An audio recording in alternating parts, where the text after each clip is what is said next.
everyone, welcome to another episode of the QubicaAMF Tech Tip Podcast. This is the weekly podcast where we take you on a journey through the fascinating world of bowling technology and beyond. As always, I am your host, Orly, and we have a returning guest today. We have Chris Shoup on the show. Chris, welcome back to the show. Thank you, Orly. Pleasure to be aboard, sir.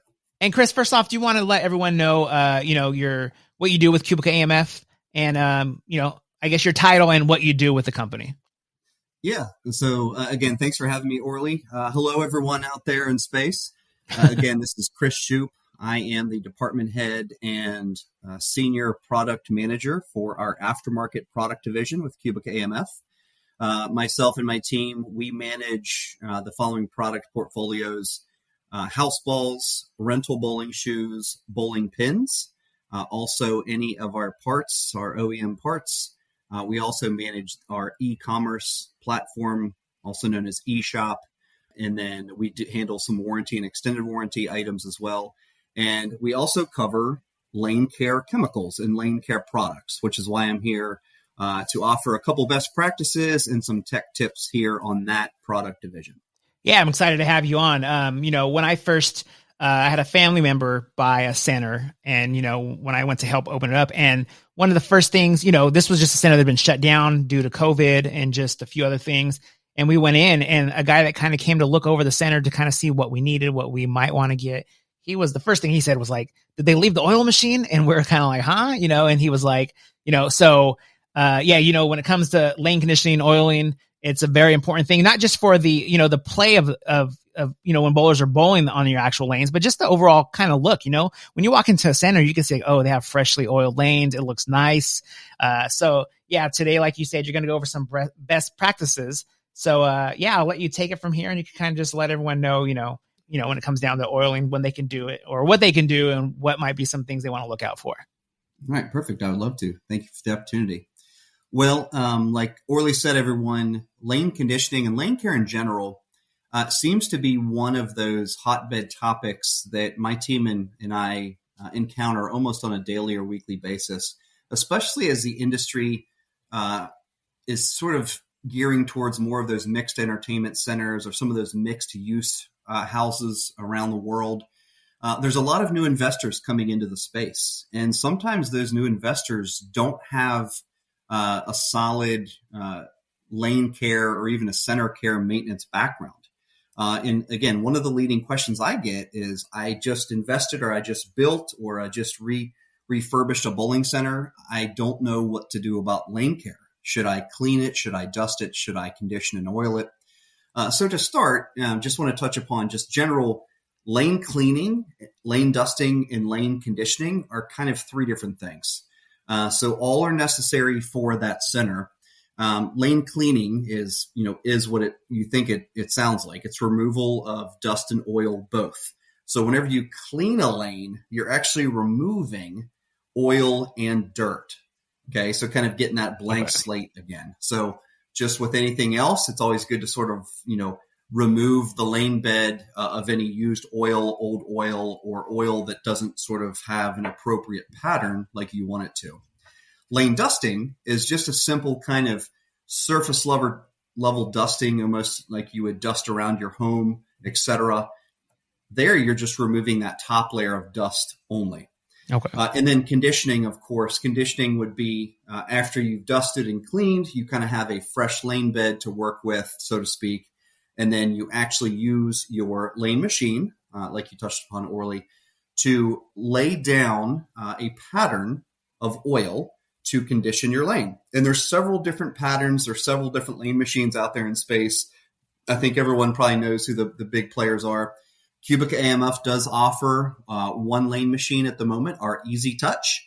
That's really popular with a lot of our new investors and some folks outside of the industry that are coming in.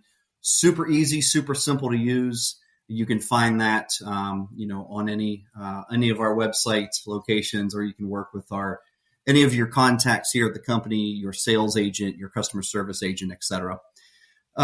So again, most centers kind of understand cleaning the lane. So most centers do a pretty good job of daily dusting, cleaning, running that push mop or push broom down the lane. And sometimes it stops there. And that can create a couple different issues if you don't sort of take it beyond that point, or you don't clean and then recondition your lane enough, or at all. It's typically required daily. So there's been sort of a shift in the industry a couple decades ago. Typically, you would clean your lanes daily, and then sometimes oil or condition the lanes every other day or every couple days. Okay. And what a lot of studies have proven is that if you sort of give too much of a time gap between oiling or conditioning your lanes, you're going to create a lot of carry down, which is essentially when the oil migrates further down the lane towards the lane bed, which creates an uneven playing surface for your ball. Also, you get a lot of dirt and debris sort of stuck in that oil. And then also with the introduction of kind of that modern bowling ball, a lot of bowling balls react differently to different lane oiling patterns or conditions. And a lot of the modern day, especially house balls, they can actually soak up the oil if you don't have an appropriate pattern. So again, lane conditioning can also be classified as lane lubrication. And lane conditioning is not only, like you said, Orly, it doesn't only give a really good, clean, professional appearance. It also improves play. It improves the performance and path of the ball, but it also maintains one of your biggest pieces of your lane center, which is your lane bed, right? Yeah. Lane bed is one of the biggest, most visual things in a bowling alley, and there's typically a lot of them, right? So in order to maintain that, you really have to have either a trained team that knows what they're doing, or someone that can use one of those industry-leading lane care machines, which most of them, including our Easy Touch, have a really straightforward kind of lane pattern option set up. So you can just simply select your pattern and let the lane machine kind of do the work, depending on what you need. Without appropriate lubrication, the ball can actually create a spark and leave a burn mark on the lane. Oh, wow. And if anyone out there partakes or owns a center that does mini bowling, typically mini bowling doesn't lubricate their lanes at all. So in mini bowling, like duck pin bowling, you'll sometimes often see a lot of actual burned skid marks on the lane. Because just simply the friction that occurs between the mini ball and the lane surface. Now, 10 pin, if you have a traditional full-size bowling alley and you're getting those burn marks, then we need to step in and partner with you, because we need to get that lane back in order and back to health.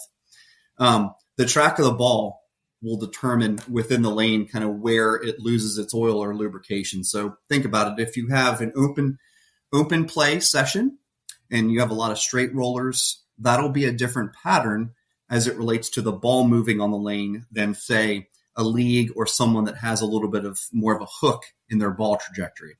So again, depending on your type of play, really dictates what type of oil pattern that you need to put down. A lot of centers that cater to both leagues or some of those more amateur or professional level bowlers, as well as open play or kind of those weekend bowlers or youth bowlers, sometimes you do have to switch up your lane patterns throughout the week, depending on what audience it is. That's also why it's really important to make sure that this is a daily, at least daily inspection or daily audit of your lane bed. Yeah, and if you are a family entertainment center, but you have league people maybe coming in even just to practice at your center, just a heads up, they're going to let you know about your lane oil, because that's what I have, and if you're new to it, and that's not always a bad thing. You could ask questions. League bowlers, they have no problem sharing with you, what they think might be the best, or if you do want to get something going different. Cause like I said, we had that happen, and they come in, we want to practice, but the way you oil and then I was like, what are some suggestions you have, So you can learn a lot though. So it's not always a bad thing, but they will express to you and you will hear that. Just a heads up. I think that's a great call out, Orly. Yeah. A bowler that understands how his or her ball and the lane interact or not interact will immediately realize if that lane pattern is off, the lane oil or conditioning pattern is off. And you're absolutely right. That can lead to really affecting the scoring for a bowler. Mm-hmm. So when we think about a lane, right? Again, lane's kind of a big visual thing within a center. I like to break the lane down into three main sections, if you will. First, you have the head of the lane, which is typically about the first 15 feet of the lane. You have the mid lane, or also known as the transition, that's approximately 15 to 45 feet down the lane. And then you have the back end of the lane, which is the remainder to the pin deck. And there's kind of three different actions within those three segments that a ball might need to take or should take. Within the head, the first 15 feet, that's known as the skid. So skid is basically when you initially roll the ball, if you think of it, it kind of skids along or slides along that surface. It doesn't burn the lane. This is where the ball first contacts the lane bed. So you need to make sure that there's an adequate amount of oil within that head. The head is, in my opinion, the most important part of the lane to make sure is always, always, always lubricated and conditioned. Because if that skid is off, it's going to mess up the whole trajectory down lane of the ball. Then you get in that section 2, 15 to 45 feet approximately, again, known as the transition or the hook or the flip. This is where if you do have action on that ball, this is where that ball kind of grips the lane, so to speak, and starts turning over if you have a little bit of a spin in your bowling ball trajectory. Okay. And then, of course, that back end, this is where the ball naturally rolls. So again, skid, think of it just, for lack of a better term, in the most generic sense, the ball skids smoothly on the head. It hooks or kind of grips the lane in that midsection, and then it rolls on that trajectory after the hook or after the transition. So what I'm about to get into will make a lot more sense, kind of just keeping in mind those three different sections of the lane. So how much oil do we need, Orly, on each section, or how much oil should a center put down in general? First and foremost, lane oil is used as a lubricant, like I said, to protect the lane surface. It not only promotes good bowling and high scoring, but it protects that investment of yours. Without oil or lack of oil, today's aggressive balls, remember I said at the beginning of this, balls have changed in material and grit and porosity. Without that, balls can literally tear away at that lane bed. Okay. Old wooden lanes or even synthetic lanes, your lanes are going to get chipped because a ball may feel smooth, but it's got some pores and it has some additional material in it, certain types of balls, of course, that will really, really mess up your lanes if you don't have them conditioned appropriately. Secondly, it's also one of the hardest adjustments for an amateur bowler or a weekend bowler is adjusting for a dried out head area. Remember what I said earlier, the head to me is the most important part of that lane to make sure it's oiled, and even more so, which we'll get into here in a second. Lack of skill or lack of strength are not going to be able to get that amateur bowler through that approach. It's going to skid. It's going to burn the lane. It's going to affect the trajectory of the ball. And then again, if you didn't clean your old oil off or you don't have any oil at all, there's no telling where that ball is going to end up by the time it hits the pin deck. To determine if you have enough oil in the head area, the inspection of that is really simple. One of the center mechanics, or really anyone in the center, can walk down along the gutter to about where the arrows are within the head of that lane and look back towards the foul line. If you clearly see a burnout or a couple skid marks on that head, you know that you don't have oil or enough oil. And that's, again, it really forces bowlers to move further inside or adjust where they start from. So again, if you have anyone that's there that has registered scores and you're making the bowler adjust because your lane is off, you're not going to have long-standing repeat business. I can tell you that. So again, protecting that investment, not only for your infrastructure, but protecting that investment of your bowlers returning back to your center because you have appropriate conditions is really a big one. So a little bit of history on kind of why, right? I touched upon the industry and bowling balls have changed. The material of the lanes have gone from wood. Now some synthetic lanes are in the market. So lots changed, right? The introduction of lane machines or conditioners or oil machines, as you referred to it, and then kind of what those machines can do. There's a lot of different designs out there. There's wicked machines. There's wickless machines. There's machines that can warm up oils or conditioners. There's machines that have multiple settings. There's all sorts of options out there. So adding additional oil to the head is not only, I think, the most important part of conditioning a lane, but it's nothing new. So back in the 70s, again, most centers, they only clean maybe once a week and then oil the lanes every other day. Well, think about it. Think about if you were to take your car, for instance, you let that car sit out in the pollen, as us down south here are very familiar with, and then you put a coat of wax over top that pollen without cleaning the pollen off first. Imagine the results you're going to get. Yeah. Your car's not going to be protected, and your car is probably not going to look the best, right, after a couple hours. Yeah. So the fact that our historical industry owners and players didn't oil or clean or condition their lanes enough, that created a problem early on that was pretty easy to point out because scores were being lowered, conditions, just overall bowler feedback was really vocal. This created a problem. And as the oiling machine oiled and buffed the lanes every day, the buffing action of the old school lane machines would end up transferring oil off the head and further down that lane. Okay. So one of the big things that you really want to control when conditioning as a lane is controlling that carry down, right? Or the amount of oil that gets transposed down the lane, not where you don't want it to be. So a lot of the early lane machines would sort of push it down. Well, that led to innovation and improved technology and improved, laser eyes and everything else that goes into the modern day lane machines. And that really was a big focus for those engineers kind of leading through the last few decades. In the 1980s came the urethane balls, which are most of the house balls that people use today. Okay. Urethane balls were a little bit more aggressive, again, sort of in material used and how they acted when they hit the lane bed. And they're very different than the polyester or the rubber balls that were used before the advent of urethane balls. The head oil depleted more rapidly because these balls were a little bit more aggressively designed. Again, they soaked up that oil. They also pushed the oil down. Additionally, vacuum lane cleaning was born and was one of the innovations of those lane machines as they innovated through time. And centers then realized that they needed to clean and oil their lanes daily. Daily cleaning was essential, again, for controlling the buildup of oil in the head area.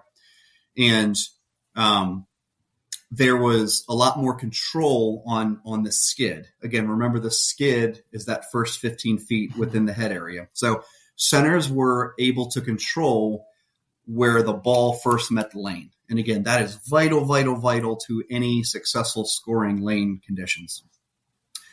Then we're in the 90s. Bowling balls continue to innovate. They become even more aggressive. Track flare was a thing now. It was introduced. Balls now had reactive resins and particle loads within them. So now you have a ball that is designed to intentionally grip or dig into the lane to get more of that bite or that hook in the transition or the flip area. Okay. So now the head, even more, you have to, in theory, have to have more protection in that head for these super aggressive, gritty balls that intentionally like to bite into the lane bed. So those balls have to get through that head or get through that skid and then intentionally bite in the hook or the transition area. So what do? Well, you need to condition the head even more so than previous standards. All of this resulted in the need for much more oil, as track flare often led up to 5 times more of an oil reduction in that head or 5 times quicker. Okay. So think about it. If you're changing your oil out every day, sometimes centers even did it multiple times a day. Yeah. And again, reactive balls soaked up that oil like a sponge. So it not only splashed the oil, it actually took on the oil, which is, again, why you'll see a lot of professional bowlers, if you ever watch a PBA tournament on television, in between each roll, they get out their towel with the ball return and they wipe it off because they don't want any of that lane oil soaking in to their highly reactive and porous balls. Yeah. So just a little industry knowledge there.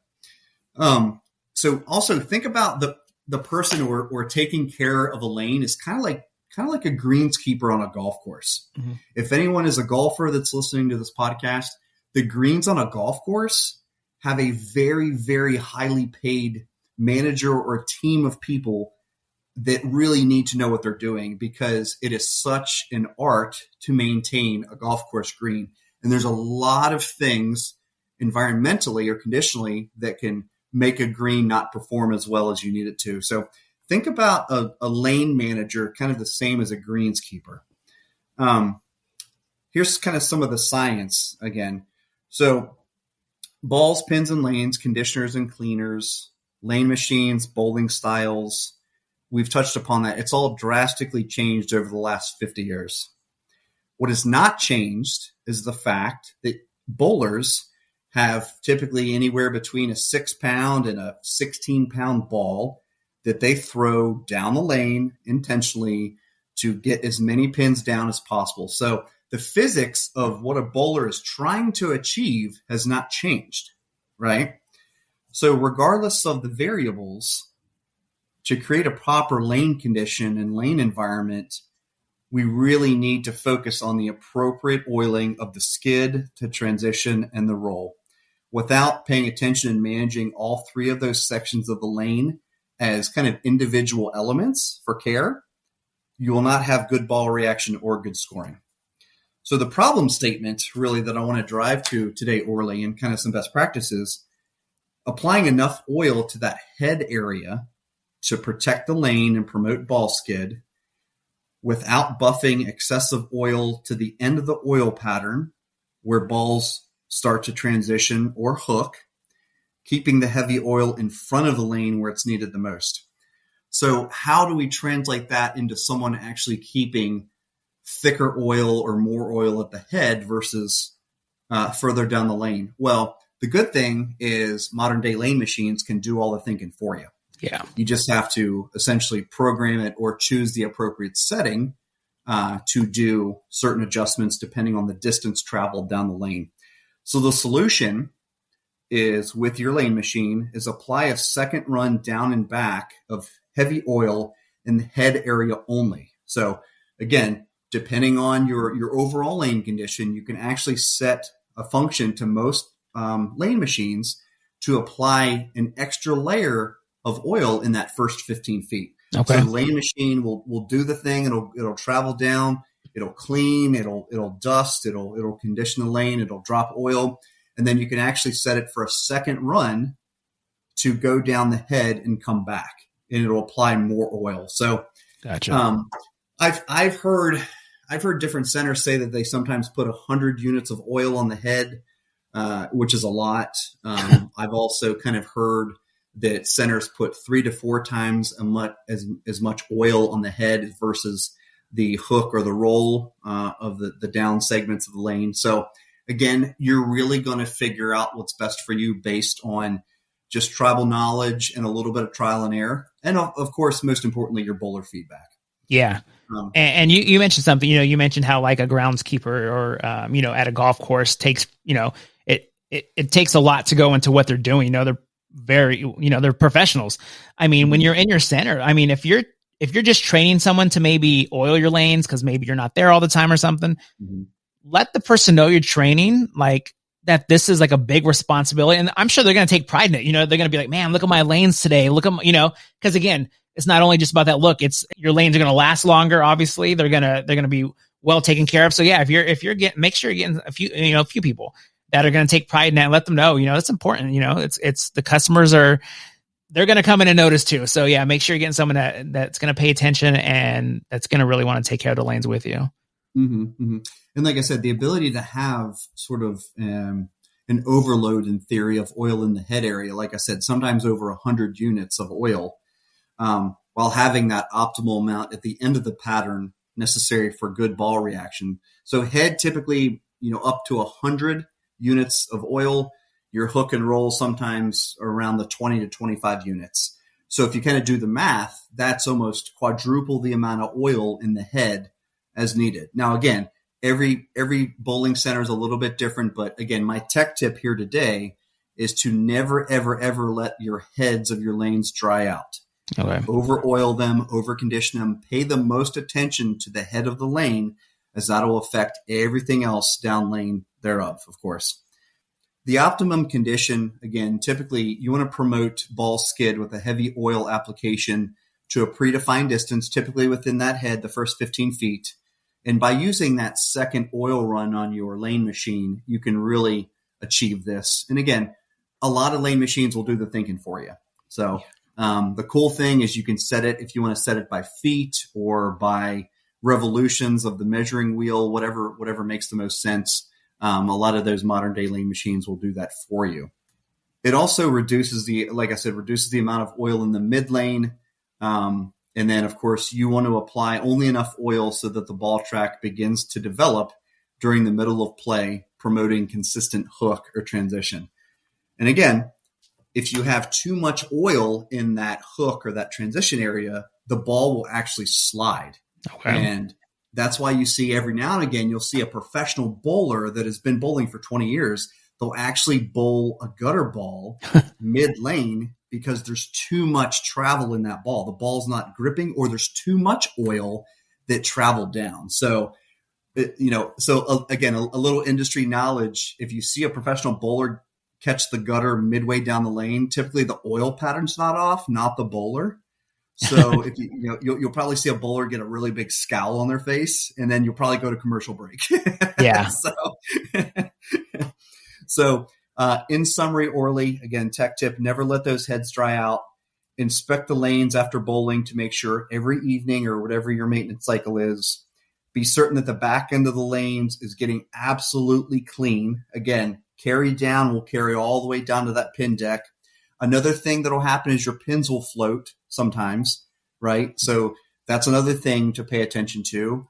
Even at rest, you'll see maybe the 7-pin float over and land in the 9-pin position every now and again. I've seen it happen. A little easy way to check for that is just do the old white t-shirt or white napkin test, as I say, right? Put a little white napkin down. If it soaks up a ton of dirty oil in the pin deck, you probably need to clean it off again, right? Gotcha. And condition it. So at this point, really, 2/3 of the lane has been addressed, right? Without much thought or much effort. It's just really kind of paying attention to the head and then the back end, right? The hook will sort of play in depending on how you treat that head, will really determine the fate of that transition or the middle 15 to 45 feet. And then again, use about half the amount of oil in the mid lane compared to the head, or a quarter of the amount of mid lane. Again, this will take a little bit of trial and error, but after a couple sessions, you'll find your pattern that you like, you'll find your setting that you like, and then it's, in theory, wash, rinse, repeat, literally. And then again, watch for the ball track to develop that mid lane throughout play.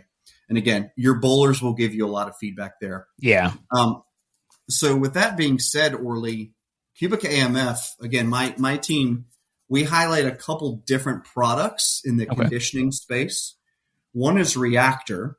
Reactor was developed due to the innovation of bowling balls. Reactor can be used on any type of machine, wick or wickless. I don't want to say any chemical is an entry-level chemical, but Reactor is really super easy to use. It's easy to understand. It's very forgiving. This would be probably most likely used in those mixed entertainment spaces where you don't have to have a super, super specific lane pattern for some of your more professional bowlers, as well as VizFlow. VizFlow is another product that we've had a lot of success with. And again, it's recommended for those family entertainment centers. It's used with basic house balls. So Reactor and VizFlow are really good bets that you can use kind of for those new investors or some general centers that don't have the PBA coming through, right? Yeah. And the Easy Touch can be successfully used with both of those products. And again, Easy Touch is our lane machine. And then we represent two products right now that are a little bit in the higher end. And these must be used with a wickless machine. Okay. And our first one is Utopia. And Utopia is a very, very high viscosity. It's actually the highest viscosity. So viscosity or lubricity, I'm using kind of some 50-cent words here. So if you think of like motor oil, like sliding it in between your fingers. Yeah. The highest viscosity means that it's going to have the lowest level of friction, right? So you're going to have the most skid or that most sort of movement of the ball sort of sliding across side to side of the lane. And again, used a little bit higher, more specific of an oil pattern. It's the highest viscosity allowable by the United States Bowling Congress. Another little fun fact there.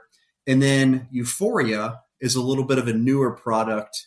And again, Euphoria has the highest lubricity and even more of viscosity. So those are kind of some really sort of upper end lane oils and lane conditioners. And again, that's for like very specific, a little bit higher level of bowler type of centers. Okay. We're currently working on a couple other lane conditioning products that I can't quite spill the beans on yet. All right. But we have some new products. We typically like to come out with a new lane conditioning or lane care product, about every 24 months. And I have not one, but 2 products coming out by the end of this calendar year. So cool. Check back in with us, everyone, for some more new lane care products coming soon. Yeah. Oh, thanks, Chris. Thanks for joining the show today. And yeah, those machines, like you said, the newer machines, they're something else, man. Once they're set, you hit a button and they go on their own. I spoke to someone on one of the other shows I do, and they have some of the oldest sanctioned lanes in the United States, or I think even the world, and they still oil them, I believe, by hand. Like, I think they have like a little spray can or something. Yeah. Which is like, things have come a long way when it comes to that is, we actually have some documents on hand oiling lanes.